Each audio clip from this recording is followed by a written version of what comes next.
before you go blaming Chancellor Palpatine for everything. You have paid the price for your lack of vision. Remember, the Jedi tried to perform a act of You're under arrest, Chancellor. that thing. Are you threatening me, Master Jedi? And what did Chancellor Palpatine tell Mace Windu it was?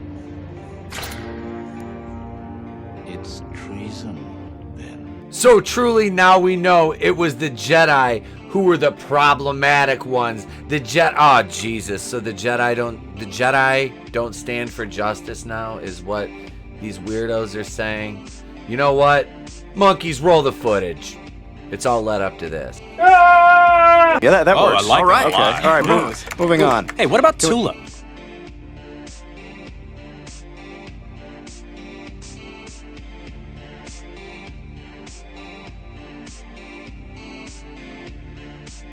Here we are. The Scientific American declares Jedi are inappropriate mascots for social justice. This came out yesterday from Bounding Into Comics. I didn't get a chance to cover it, but I wanted to talk about this article a little bit now. Social justice activists at the Scientific American have declared the term Jedi problematic and believe they are inappropriate mascots for social justice. J.W. Hammond, Sarah Brownell, Nita A. Kadhardnath, Susan J. Chang, and W. Carson Boyd penned an article headlined, "Why the Term Jedi is Problematic for Describing Programs That Promote Justice, Equity, Diversity, and Inclusion." Now, of course, we all know that equity is more important than equality to these people, and diversity and inclusion are just a way of saying, hey, we want to segregate this area, which is much the way that it happened out at Arizona State University yesterday. Oh, you haven't seen that yet? Well, I'll post a link to that in the description to this video because that was absolutely ridiculous. And this sort of thing is becoming more commonplace as, you know, like I said, equality is being replaced by another form of segregation. I think these people have their terms messed up. It's like that scene in Princess Bride. You know, you keep using these words, but I do not think you know what they mean. In the article, they note that Jedi is being used as an acronym to stand for justice, equity, diversity, and inclusion. However, they take issue with the acronym because of its associations with the Jedi of the Star Wars universe. This is outrageous. It's unfair.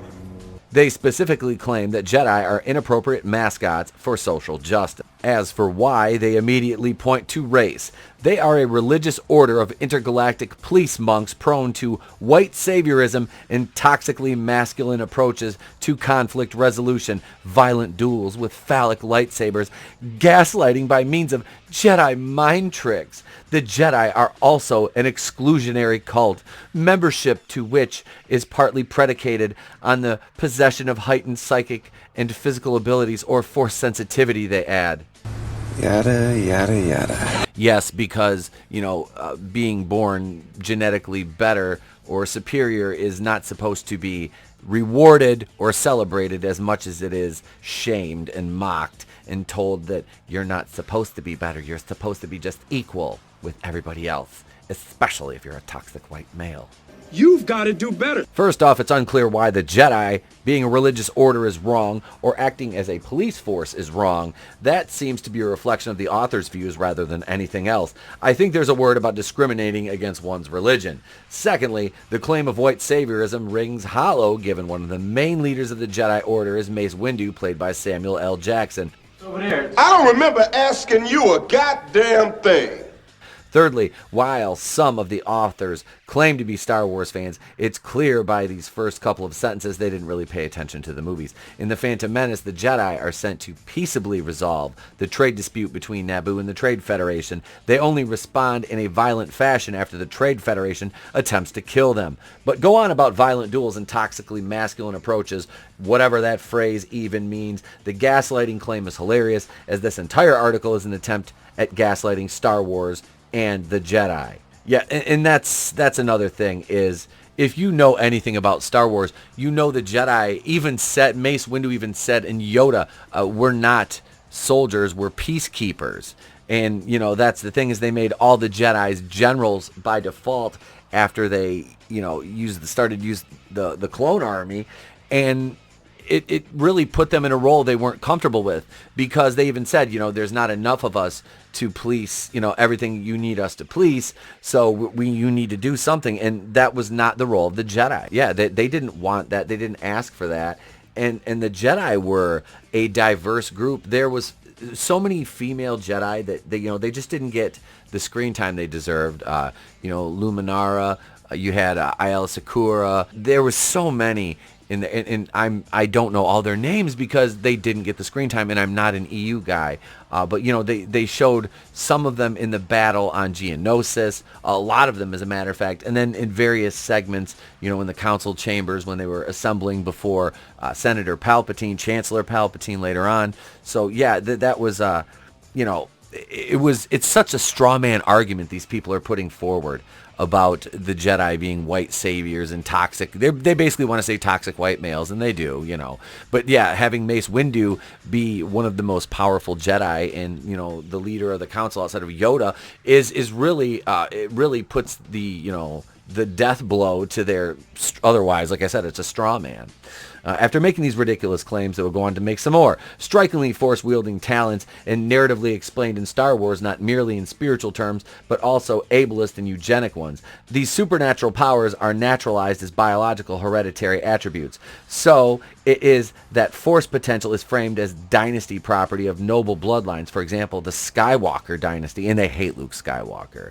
And force disparities are rendered innate physical properties, measurable via midichlorian counts, not unlike force genetics test, and augmentable via humanoid engineering, they add. They then conclude, the heroic Jedi are thus emblems for the host of dangerously reactionary values and assumptions, sending the message that justice work is akin to cosplay is bad enough. Dressing up as our initiatives in symbolic garb of Jedi is worse.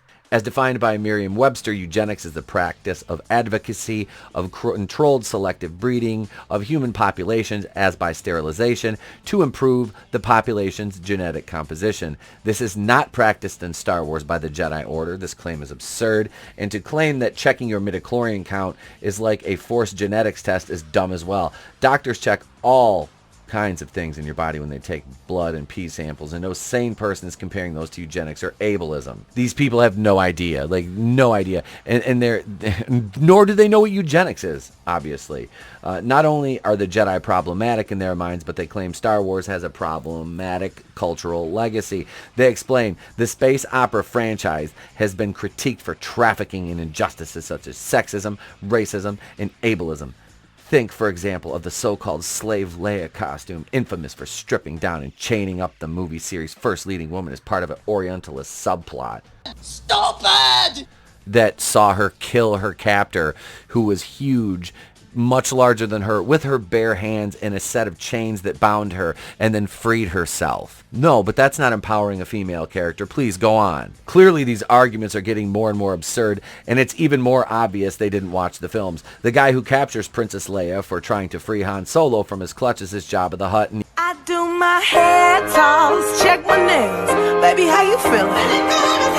evil gangster. He dresses her up as a trophy to be displayed, showing off his power. However, by the end of the story, it's Leia killing the gangster with the chain that Hutt bound her with, as I just said. And I haven't read this article yet. As for an Orientalist subplot, are they claiming that Jabba the Hutt is supposed to be an Arab because he happens to be based on Tatooine? If so, that makes no sense because that's where Luke Skywalker was raised too. And they have the gall to accuse Star Wars of racism. Nevertheless, they double down on the racism accusations. Star Wars arguably conflates alienness with non-whiteness and often seems to rely on racist stereotypes when depicting non-human species. Probably why they didn't provide any examples of whatsoever. How is Admiral Akbar a racist stereotype? Like I said, the article is going full gaslighting. There was nothing racist about Admiral Akbar. Next, they point to ableism. The series regularly defaults onto ableist tropes, memorably in its portrayal of Darth Vader, which links the villain's physical disability with machinic inhumanity and moral deviance, presenting his technology-assisted breathing as a sinister auditory marker of danger and doom. Joke's on you, I'm into that shit! Luke Skywalker literally gets a mechanical arm to replace the one that was chopped off by Darth Vader, and he's still the hero. On the other extreme, R2-D2 and C-3PO are literal robots who are portrayed as heroic despite being the comedic relief. Back to racism, they claim. What's more, the bodies and voices centered in Star Wars have, with few exceptions, historically been those of white men. And while recent films have increased gender and racial diversity, important questions remain regarding how meaningfully such changes represent the departure from the series' problematic past. James Earl Jones is the literal voice of Darth Vader. Lando Calrissian has an excellent story arc full of betrayal and redemption. Mace Windu is one of the main leaders of the Jedi Order. Again, I have to ask, did these people watch the movies? But that's not the case here. The authors then take issue with the fact that Disney owns Star Wars. They note Jedi connects justice initiatives to corporate capital. They specifically point out Disney. We are, in effect, providing that corporation Disney with a form of free advertising, commodifying and cheapening our justice work in the process. Such informal co-branding entangles our initiatives in Disney's morally messy past and present. It may also serve to rebrand and whitewash Disney by linking one of its signature product lines to social justice. After all, Disney has had a long, troubling history of circulating racist, sexist, heterosexist, orientalist narratives and imagery, which the corporation and its subsidiaries like Pixar are publicly reckoning with, they add. It's a bold strategy, Cotton. Let's see if it pays off for them. Next, they claim aligning with justice work with Star Wars risks threatening inclusion and sense of belonging. Shit. They explain, Star Wars is popular but divisive. Identifying our initiatives with it may nudge them closer to the realm of fandom, manufacturing in-groups and out-groups. Those unfamiliar with or uncomfortable with Star Wars, including those hurt by the messages it sends, may feel alienated by the parade of jokes, puns, and references surrounding the term Jedi. I've been looking forward to this. While pretty much all of their reasonings for declaring the Jedi of Star Wars are bad for social justice, I actually agree with them that the Jedi are bad mascots for social justice. The main reasoning being is the Jedi actually stand for justice. They recognize evil and moral wrongs and stand against them. That's not to say they fail to do so, but overall the Jedi are a symbol of justice and peace, opposite of social justice and activism, which cloaks racism and anti-racism and criminal behavior and oppression and moral righteousness. So why would these asshats want to target the Jedi as a bad acronym and then expand upon their hatred for them simply because they're religious and they have males and they just want to say they're white males, but they really can't? They tried to say racism, but they know it's a straw man, which really proves that they have no basis in reality for this comparison, for this denigration of a beloved fictional character, order of characters. They're conflating imaginary space wizards that are pre-established as the good guys with being bad because of toxic masculinity, racism, ableism. Who comes up with this stuff at this point? Who even really thinks like this in reality? Like I said, 4% of Americans use Twitter, and we're letting 4% of Americans dictate our entire narrative of our culture and ruin our intellectual properties. Franchises like Star Wars, things that we love, things that we hold dear, things that we pass on to the next generation, simply because they think it furthers their agenda when it doesn't. It just makes these people look even stupider than they already are.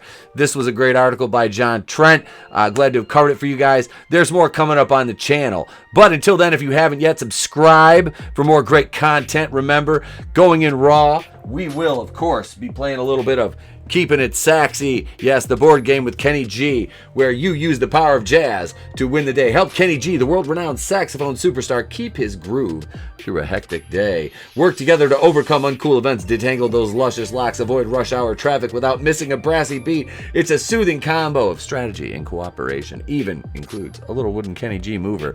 So join us Monday night for that. Myself, Tony, Red, Vinny, much, much more. Next Wednesday night, Jennifer Thomas will be joining us. Links to everything in the description. I'm Etep Queen of the Place to Be Reviews. I've been here with all of yous. If I don't see ya, have a great day, a pleasant tomorrow. I'll catch you on the next one. And remember, it's always better to burn out than fade away.